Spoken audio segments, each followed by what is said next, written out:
Morning વિદ્યાર્થીઓ, chapter 5 ગતિના નિયમો. હા, આજનો ટોપિક છે ઘર્ષણ. ઘર્ષણ એટલે શું? બળના બધા બહુ પ્રકાર છે. ઓકે, એક્શન, રિએક્શન જે ન્યૂટનના ગતિના ત્રીજા નિયમમાં જોઈએ છે એ પણ બળ છે. તણાવ એ પણ બળ છે. લંબ પ્રતિક્રિયા બળ એ પણ બળ છે. ઘર્ષણ પણ એક પ્રકારનું બળ જ છે. ઘર્ષણ પણ એક પ્રકારનું બળ છે. હા, તમે લોઅર સ્ટાન્ડર્ડમાં ઘર્ષણ વિશેની માહિતી મેળવી છે કે ઘર્ષણ એટલે શું, પ્લસ ઘર્ષણના ફાયદા ગેરફાયદા શું છે એ પણ તમને ખબર છે. આ ચેપ્ટરમાં આપણે ઘર્ષણ વિશેની જે માહિતી છે એ હજુ વધારે ડિટેલમાં મેળવીશું અને ઘર્ષણના કેટલા પ્રકાર છે એ વસ્તુ પણ જોઈશું. ઓકે, ચલો સ્ટાર્ટ કરીએ. ઘર્ષણ એટલે શું?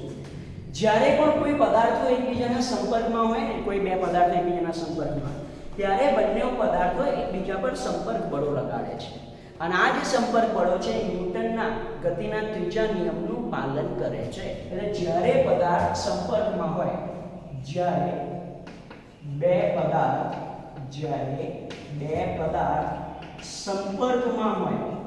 સંપર્કમાં હોય ત્યારે સંપર્ક બળો અને તમને ખબર છે સંપર્ક બળો કેવા લાગશે તો કે જોડમાં ઉદ્ભવે છે. સંપર્ક બળો જોડમાં ઉદ્ભવે છે. ક્લિયર? આ જે સંપર્ક બળો છે ને એ સંપર્ક બળો ન્યૂટનના ગતિના ત્રીજા નિયમનું પાલન પણ કરે છે. ત્રીજા નિયમનું પાલન કરે છે. ઓકે, તો યાદ રાખો, જ્યારે પણ બે પદાર્થ સંપર્કમાં હોય ત્યારે સંપર્ક બળો જોડમાં ઉદ્ભવે છે. સંપર્ક બળો ન્યૂટનના ગતિના ત્રીજા નિયમનું પાલન કરે છે. હમણાં આપણે આકૃતિ દોરીને આ વસ્તુ સમજીશું. આપણે શું કરવાનું છે, આ જે સંપર્ક બળ છે ને, આ સંપર્ક બળ, એ સંપર્ક બળના બે ઘટકો વિચારવાના છે. સંપર્ક બળના બે ઘટકો વિચારવાના છે. પહેલો ઘટક ઓકે, સંપર્ક સપાટીને લંબ ઘટક. સંપર્ક સપાટીને લંબ પ્રતિક્રિયા બળ N કહે છે. લંબ પ્રતિક્રિયા બળ N કહે છે. સી શબ્દો ધ્યાનમાં રાખજો. સંપર્ક બળના ઘટકો લેવાના છે. સંપર્ક સપાટીને લંબ ઘટકને શું કહેવાય છે? લંબ પ્રતિક્રિયા બળ. જ્યારે બીજો જે બળ છે કયો છે ખબર? સંપર્ક સપાટીને સમાંતર ઘટકને ઘર્ષણ બળ અથવા તો માત્ર ઘર્ષણ F કહે છે. ખાસ ધ્યાન રાખજો વિદ્યાર્થીઓ, ઘર્ષણ બળને સ્મોલ f વડે દર્શાવવામાં આવે છે. ઓકે, તો સંપર્ક બળના આપણે બે ઘટકો લેવાના છે, જેમાંથી પહેલો ઘટક સંપર્ક સપાટીને લંબ હોય, જેને લંબ પ્રતિક્રિયા બળ, લંબ બળ, માત્ર તમારે લખવું હોય તો તમે લંબ બળ પણ કહી શકો. અને બીજું છે સંપર્ક સપાટીને સમાંતર ઘટક, જેને ઘર્ષણ બળ અથવા તો માત્ર ઘર્ષણ કહે છે. હવે આ ઘર્ષણ બળ લાગવાનું રીઝન શું? તમને જો કોઈ સપાટી તમે નરી આંખે જુઓ અને તમને લીસી દેખાતી હોય ને, તો જરૂરી નથી એ સપાટી લીસી હોય. ઓકે, આ બળની સપાટી અત્યારે લીસી એવી દેખાય છે કે કાચ છે તો આ સપાટી લીસી એવી લાગે છે, પણ જો એનું આણ્વીય સ્તરે હું સૂક્ષ્મદર્શક યંત્રની મદદથી અવલોકન કરું ને, તો આ સપાટી સૂક્ષ્મ સ્તરે ખરબચડી એટલે કે ખાડા ટેકરાવાળી જોવા મળે છે. એટલે સી ધ્યાન રાખો કે જો કોઈ સપાટી હોય ને, તો એ સપાટી સૂક્ષ્મ સ્તરે એ સપાટી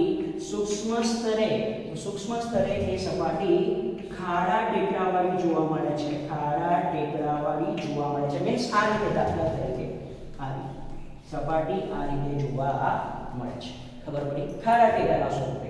એટલે આપણને નરી આંખે દેખાતી લીસી સપાટી, સ્મૂથ સરફેસ, એને જો આપણે સૂક્ષ્મ સ્તરે અવલોકન કરીએ ને, તો હા, એ સપાટી સૂક્ષ્મ સ્તરે આવી ખારા ટેકરાઓની બનેલી ગણી શકાય.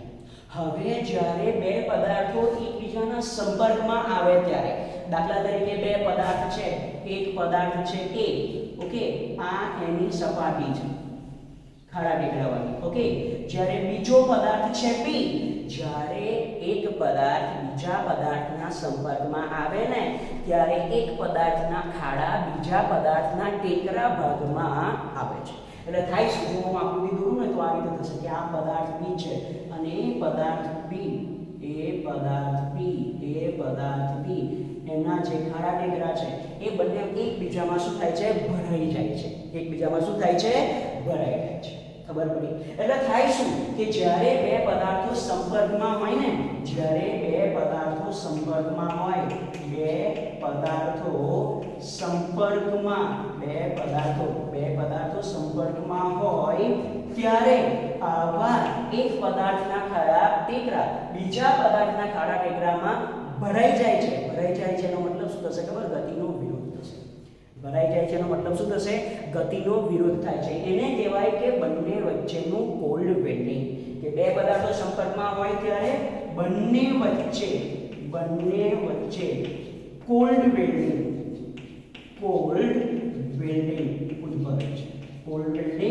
ઉદ્ભવે છે. જે તેમની સાપેક્ષ ગતિનો વિરોધ કરે છે. તેમની સાપેક્ષ ગતિનો શું કરે છે? વિરોધ કરે છે. જેને ઘર્ષણ કહેવાય છે. જેને શું કહેવાય છે?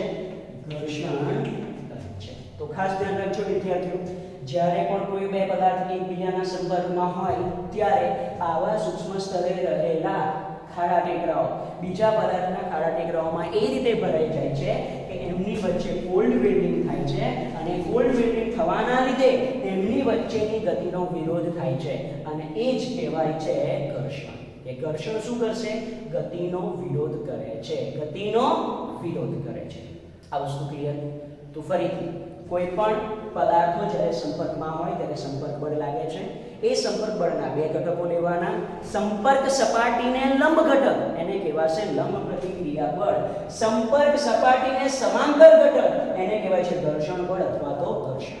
બે પદાર્થો જ્યારે એકબીજા સાથે સંપર્કમાં હોય ત્યારે કોલ્ડ વેલ્ડિંગ થવાના લીધે બંને વચ્ચેની ગતિનો વિરોધ થાય છે અને એને કહેવાય છે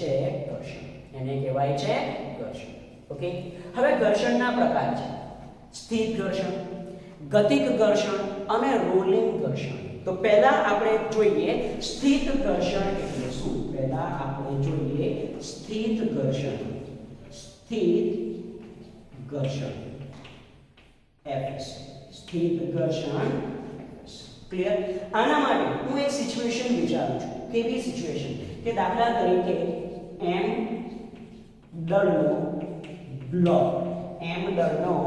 બ્લોક સમક્ષિતિજ સપાટી પર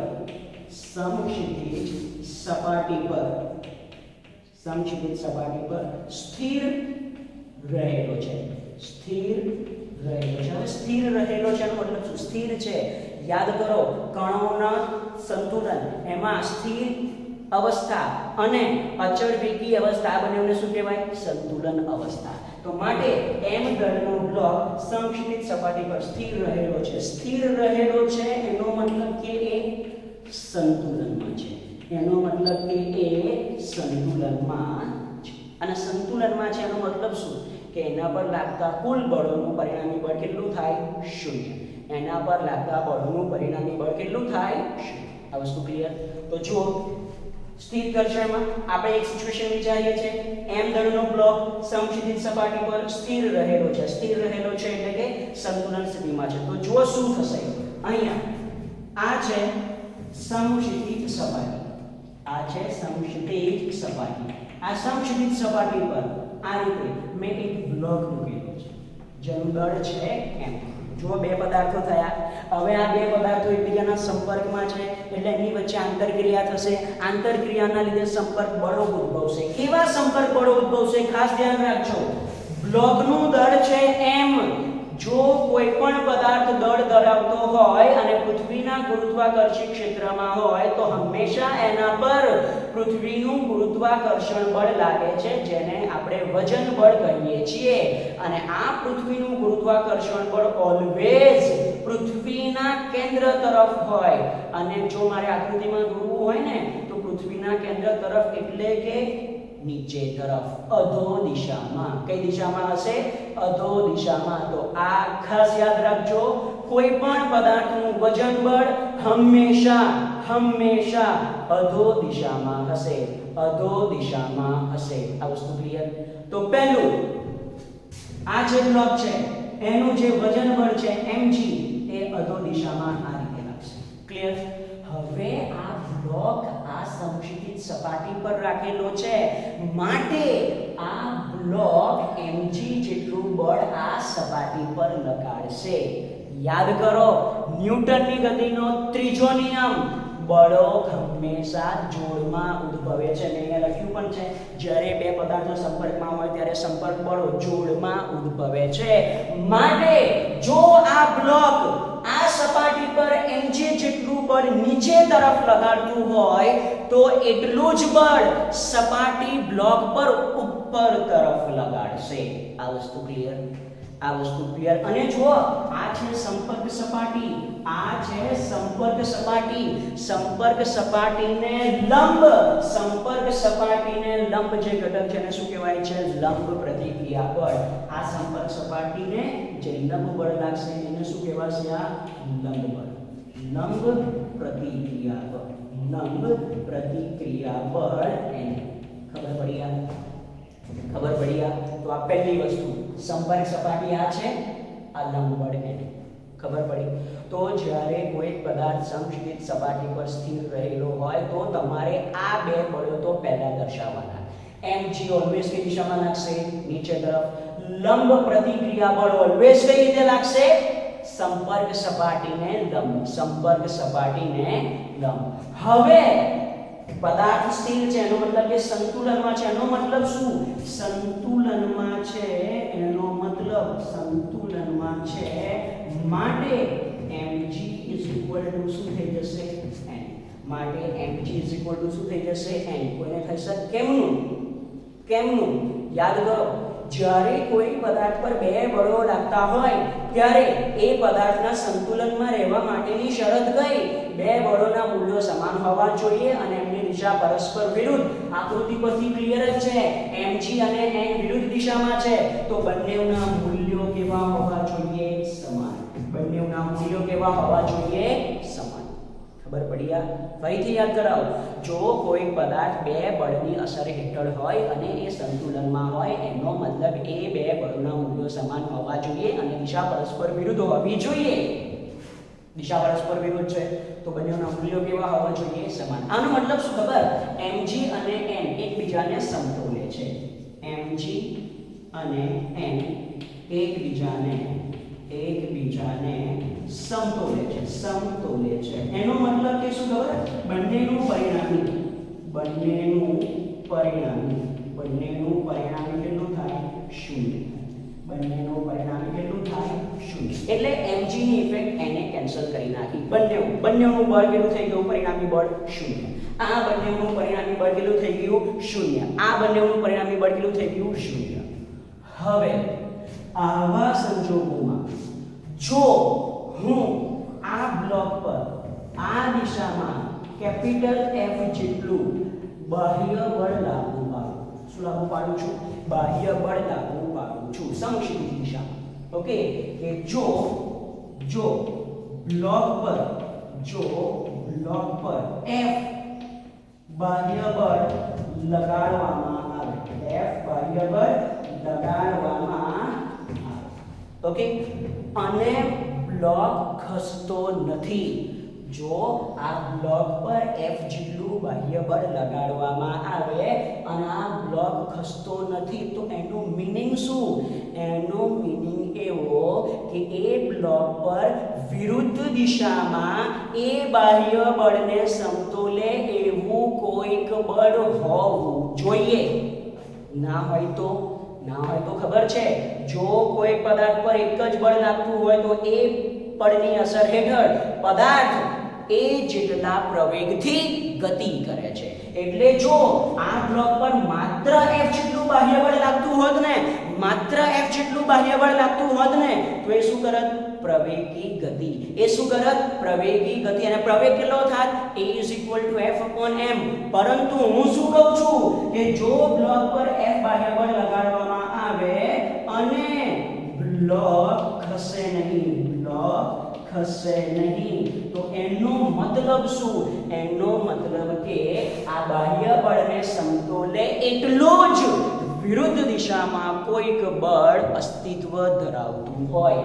જો બ્લોક પર F જેટલું બાહ્ય બળ લગાડવામાં આવે અને બ્લોક ખસે નહીં, એટલે એનો બ્લોક ખસે નહીં, એનું કારણ શું? કારણ એ જ કે બ્લોક પર બાહ્ય બળ F ને સમતોલે તેવું કોઈક બળ અસ્તિત્વ ધરાવતું હોય, એવું કોઈ બળ અસ્તિત્વ ધરાવતું હોય.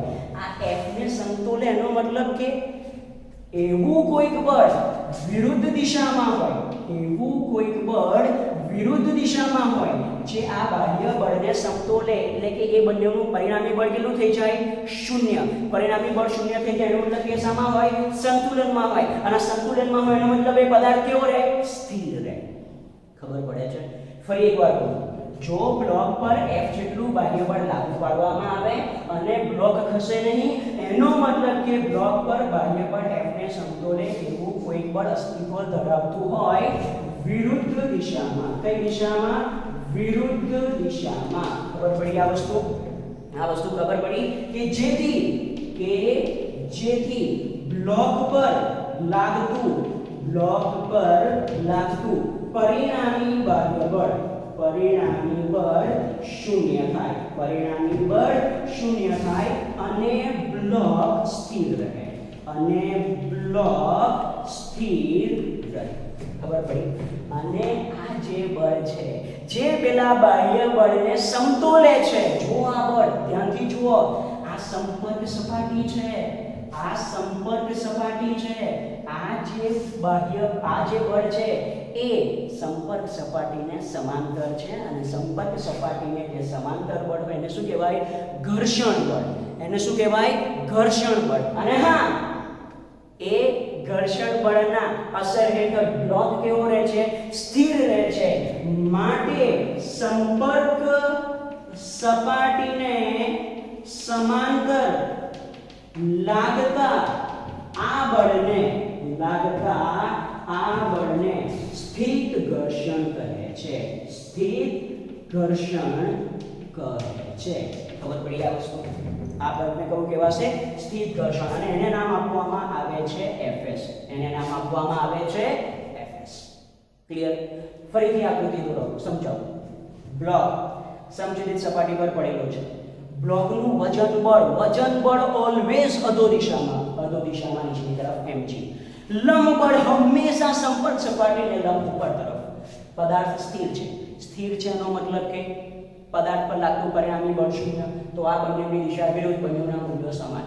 હવે જો બાહ્ય બળ F લાગુ પાડું, બ્લોક ખસતો નથી, એનો મતલબ કે એના પર વિરુદ્ધ દિશામાં એટલું જ બળ લાગવું જોઈએ જે એ પદાર્થને સ્થિર સ્થિતિમાં રાખે છે. અને આ બળ જે સંપર્ક સપાટીને સમાંતર છે માટે એને ઘર્ષણ કીધું, અને એ પદાર્થને સ્થિર રાખે છે ને માટે એને શું કીધું છે? મેં સ્થિત ઘર્ષણ બળ. ક્લિયર આટલી વસ્તુ? તો હા, આ સ્થિત ઘર્ષણ બળ સંપર્ક સપાટીને સમાંતર લાગશે. એ જે બાહ્ય બળ લાગુ પાડીએ છે એટલે કે જે ગતિ થશે એની વિરુદ્ધ દિશામાં લાગુ પાડવામાં આવે છે. હજુ સ્થિત ઘર્ષણ માટે ડિટેલમાં ટોપિક બાકી છે જે આપણે જોઈએ. ફરી એક વખત આકૃતિ દોરી છે, ફરી એક વખત આપણે જોઈએ. બ્લોક સમક્ષિતિજ સપાટી પર રાખેલો છે, વજન બળ mg ઓલવેઝ નીચેની તરફ અધો દિશામાં, લંબ પ્રતિક્રિયા બળ સંપર્ક સપાટીને હંમેશા લંબ, પદાર્થ સ્થિર છે એનો મતલબ કે n અને mg એકબીજાને સમતોલે છે. આ બંનેનું પરિણામી બળ થઈ જશે 0. જો હું પદાર્થ પર બ્લોક પર F જેટલું બાહ્ય બળ લગાડું અને બ્લોક ખસતો નથી, ગતિમાં આવતો નથી, એનો મતલબ કે એની વિરુદ્ધ દિશામાં કોઈક એવું બળ લાગે છે કે જે આ બળ F ને સમતોલે છે. આ બળ સંપર્ક સપાટીને સમાંતર છે, માટે એને ઘર્ષણ કહેવાય અને એ પદાર્થને સ્થિર રાખે છે, માટે એને નામ આપ્યું છે સ્થિર ઘર્ષણ Fs. આટલી વસ્તુ ક્લિયર છે. હવે જો બાહ્ય બળ F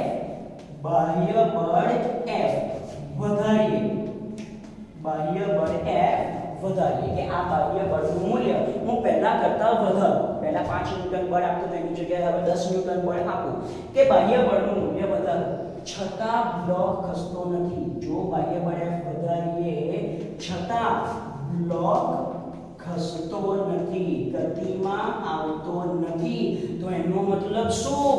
વિદ્યાર્થીઓ, આ વસ્તુ ક્યારે શક્ય છે? કે જ્યારે આ વિરુદ્ધ દિશામાં લાગતું સ્થિર ઘર્ષણ બળ પણ શું થાય? વધે. કે જો બાહ્ય બળ F વધારીએ છતાં બ્લોક ખસતો નથી, એનો મતલબ Fs સ્થિર ઘર્ષણ Fs પણ વધે છે. ખબર પડી આ વસ્તુ? ફરીથી જો 10 ન્યૂટનની જગ્યાએ 15 ન્યૂટન બાહ્ય બળ કરું છતાં બ્લોક ખસતો નથી, એનો મતલબ કે આ સ્થિર ઘર્ષણ બળ હજુ શું થાય છે? વધે છે. એટલે જો બાહ્ય બળ વધારતો જાઉં, પદાર્થ ખસતો ના હોય તો સ્થિર ઘર્ષણ બળ પણ વધે. જો બાહ્ય બળ વધારતો જાઉં, બ્લોક ખસતો ના હોય તો સ્થિર ઘર્ષણ બળ વધે. આ રીતે વિદ્યાર્થીઓ હજુ યાદ રાખજો, આ સ્થિર ઘર્ષણ બળ ક્યારે અસ્તિત્વમાં આવે? જ્યારે બાહ્ય બળ લાગુ પાડીએ ત્યારે. ઓકે, સ્થિર ઘર્ષણ બળ બાહ્ય બળ લાગુ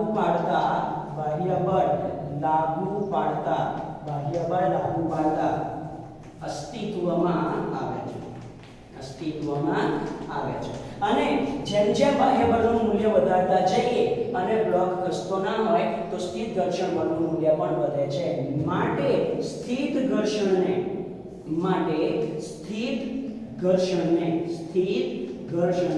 સ્વનિયમન કરતું બળ,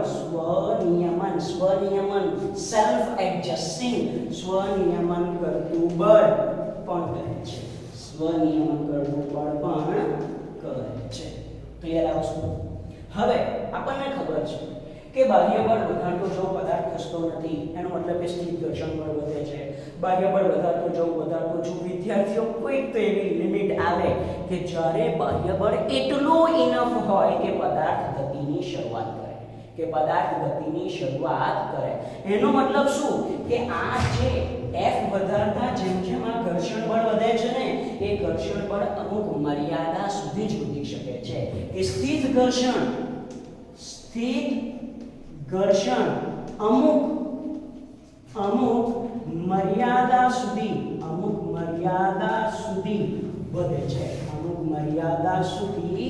વધે છે. ઓકે, બાહ્ય બળ વધાર્યું, ખસતો નથી, સ્થિર ઘર્ષણ બળ વધ્યું. બાહ્ય બળ વધાર્યું, ખસતો નથી, સ્થિર ઘર્ષણ બળ વધ્યું. પણ આ સ્થિર ઘર્ષણ બળ વધવાની અમુક મર્યાદા હોય. જો એ મર્યાદા કરતા વધારે બાહ્ય બળ લાગુ પાડું ને તો પદાર્થ ગતિમાં આવે છે. અને એ જે મર્યાદા વખતે ઘર્ષણ બળનું મૂલ્ય હોય ને એને કહેવાય છે મહત્તમ સ્થિર ઘર્ષણ બળ. એટલે કે જ્યારે બ્લોક અથવા તો પદાર્થ ગતિની શરૂઆત કરવાની અણી પર હોય ત્યારે લાગતા સ્થિત ઘર્ષણને મહત્તમ સ્થિત ઘર્ષણ Fs મેક્સિમમ કહે છે. ખાસ ધ્યાન રાખજો વિદ્યાર્થીઓ, કોઈ પણ પદાર્થ પર લાગતું સ્થિર ઘર્ષણ બળ અમુક મર્યાદા સુધી વધે છે. જે મર્યાદા છે, જે મહત્તમ સ્થિર ઘર્ષણ બળ છે એને Fs મેક્સિમમ વડે દર્શાવવામાં આવે છે. તો આનો મતલબ શું ખબર? કે જો બાહ્ય બળ F મહત્તમ સ્થિત ઘર્ષણ બળ કરતા વધે તો પદાર્થ ગતિમાં આવે છે. આનો મતલબ શું જો હું તમને કહું, દાખલા તરીકે આ બ્લોક, આ સપાટી છે, એના પર આ બ્લોક પડેલો છે. ઓકે, આ જે બ્લોક છે ને એના પર આ Fs મેક્સિમમ એટલે કે મહત્તમ સ્થિત ઘર્ષણ બળ 50 ન્યૂટન લાગે છે. મહત્તમ સ્થિત ઘર્ષણ બળ કેટલું લાગે છે? 50 ન્યૂટન. તો આનો મતલબ શું ખબર? જો હું આ દિશામાં એના પર લાગુ પાડેલ બાહ્ય બળ F 10 ન્યૂટન હોય, 10 ન્યૂટન, બ્લોક પર મહત્તમ સ્થિત ઘર્ષણ બળ કેટલું લાગે છે? 50 ન્યૂટન. બાહ્ય બળ કેટલું લાગુ પડે? 10 ન્યૂટન. તો શું આ બ્લોક ગતિમાં આવશે? ના. જો આના પર 20 ન્યૂટન બળ લાગુ પાડો તો બ્લોક ગતિમાં આવશે? ના. જો આના પર 30 ન્યૂટન બળ લાગુ પાડો તો બ્લોક ગતિમાં આવશે? ના. 40 ન્યૂટન? ના. 45 ન્યૂટન? ના. 49 49 ન્યૂટન? ના. 50 ન્યૂટન? ના. 51 ન્યૂટન? હા. 51 ન્યૂટન? હા. તો આ મહત્તમ સ્થિત ઘર્ષણ બળનો મીનિંગ શું છે કે જો બાહ્ય બળ F is less than મહત્તમ સ્થિત ઘર્ષણ બળ, મહત્તમ સ્થિત ઘર્ષણ બળ Fs maximum, તો પદાર્થ સપાટી પર ગતિ કરશે નહીં. ક્યારે ગતિ કરશે? કે જો F is greater than Fs maximum, તો એ ગતિ ચાલુ કરશે. તો એ ગતિ ચાલુ નહીં, આપણે શરૂ લખીએ, શરૂ કરશે. તો એ ગતિ શરૂ કરશે. ખબર પડી આ વસ્તુ ખબર પડી? તો ખાસ ધ્યાન રાખજો. હા, કોઈ વખતે એવા ક્વેશ્ચન્સ હશે કે લાગતું મહત્તમ સ્થિત ઘર્ષણ બળ 50 ન્યૂટન હોય અને તમને કીધું હોય કે એના પર બાહ્ય બળ 30 ન્યૂટન લાગુ પાડો અને ક્વેશ્ચન પૂછ્યો હોય કે શું પદાર્થ ગતિમાં આવશે કે નહીં, તો તમારે આ કન્ડિશન, આ શરતનો ઉપયોગ કરવાનો કે જો બાહ્ય બળ મહત્તમ સ્થિત ઘર્ષણ બળ કરતા વધારે હોય તો જ તે ગતિમાં આવશે, નહીં તો એ ગતિમાં આવશે. ક્લિયર? હવે આ મહત્તમ સ્થિત ઘર્ષણ બળ કોના પર આધાર રાખે છે? તો મહત્તમ સ્થિત ઘર્ષણ બળ જે છે એ કોના પર આધાર રાખે છે? ધ્યાન રાખજો. મહત્તમ સ્થિત ઘર્ષણ બળ સંપર્ક ક્ષેત્રફળ પર આધારિત નથી. Fs maximum એ સંપર્ક ક્ષેત્રફળ પર આધારિત નથી.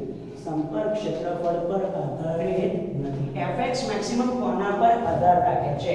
તો Fs maximum એ લંબ બળ ના સમપ્રમાણમાં છે.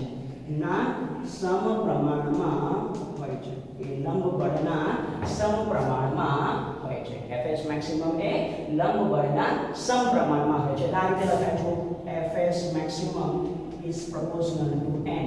જો સપ્રમાણતા દૂર કરીએ તો સપ્રમાણતા અચળાંક મૂકવો પડે અને Fs maximum is equal to it is μs into n, જ્યાં μs ને કહેવાય છે સ્થિત ઘર્ષણાંક. એને કહેવાય છે સ્થિત ઘર્ષણાંક. μs ને શું કહેવાશે? સ્થિત ઘર્ષણાંક. જો તમે આમાંથી μs ને સૂત્રનો કરતા બનાવો ને તો μs is equal to શું થશે? Fs maximum upon n. Fs maximum upon n. Clear આવશે? ઓકે. તથા સ્થિત ઘર્ષણનો નિયમ, શું છે સ્થિત ઘર્ષણનો નિયમ? Fs is less than or equal to μs into n. Fs is less than or equal to μs into n. Clear આવશે? Okay. આનો મતલબ શું ખબર? આ જ વસ્તુ કે જો બાહ્ય બળનું મૂલ્ય મહત્તમ સ્થિત ઘર્ષણ બળ કરતા ઓછું હોય તો પદાર્થ કેવો રહેશે? સ્થિર છે. પણ જો બાહ્ય બળ Fs maximum કરતા વધારે હોય તો પદાર્થ ગતિમાં આવશે. ક્લિયર આ વસ્તુ? તો આ જે છે સૂત્ર, એ સૂત્ર યાદ રાખવાનું છે. Fs maximum is equal to μs into n. અને જો સ્થિત ઘર્ષણનો નિયમ તમને એક માર્કમાં ક્વેશ્ચન પૂછ્યો હોય or MCQ પૂછ્યો હોય તો Fs is less than or equal to μs into n. ફરીથી ઘર્ષણ એટલે શું? સ્થિત ઘર્ષણ એટલે શું? સ્થિત ઘર્ષણ એટલે કે જ્યારે પદાર્થ સ્થિર સ્થિતિમાં હોય ત્યારે એના પર જે ઘર્ષણ બળ લાગે છે એને કહેવાય છે સ્થિત ઘર્ષણ બળ. આજના લેક્ચરમાં આપણે શું જોયું છે ખબર કે જ્યારે પદાર્થ સમક્ષિતિજ સપાટી પર મૂકેલો હોય ત્યારે કઈ રીતે ઘર્ષણ લાગે છે. આવતીકાલના લેક્ચરમાં આપણે જોઈશું કે જ્યારે પદાર્થ આ જ બ્લોક આવી સમક્ષિતિજ સપાટી પર નહીં પણ જો ઢળવાળી સપાટી પર મૂકેલો હોય ત્યારે શું થાય, ત્યારે શું. ક્લિયર? તો આજનો ટોપિક હતો ઘર્ષણ એટલે શું, સ્થિત ઘર્ષણ એટલે શું. વિડિયોઝ રેગ્યુલર જુઓ, નોટ્સ રેગ્યુલર બનાવો, ડાઉટ્સ રેગ્યુલર સોલ્વ કરાવો, રેગ્યુલર ટેસ્ટ આપો, પ્લસ રેગ્યુલર શેર, લાઈક અને કોમેન્ટ કરો.